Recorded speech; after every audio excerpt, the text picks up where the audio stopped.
In Parashat Miketz, the brothers find themselves in the most difficult situation they can ever possibly imagine themselves in.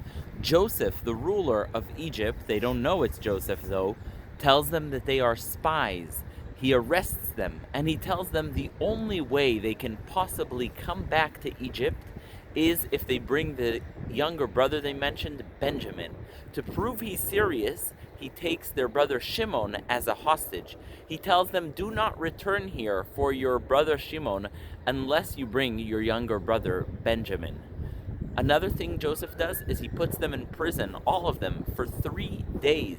He puts them in for 3 days, and afterwards he tells them, listen, you have to choose. Are you going to return to Israel and bring back your brother Benjamin? Or are you going to just leave your brother Shimon here forever? The brothers realize they're in deep trouble.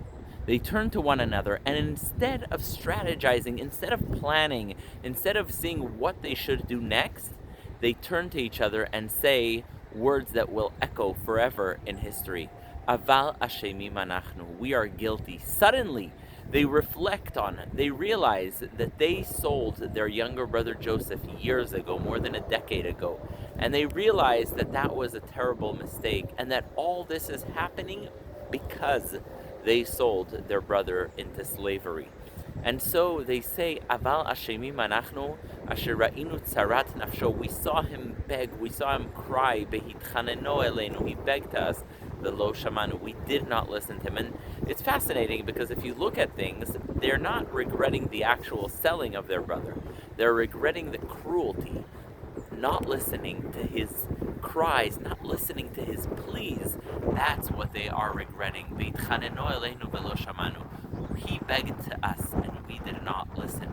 Nachmanides, the Ramban, the great 13th century scholar from Cordova, Spain, says as follows: the sin of cruelty, the sin of not listening to their brother's cries, that was the greatest sin of all. That was the sin that they're regretting, because they may have had some ways to rationalize what they've done to their brother. They may have rationalized his sale.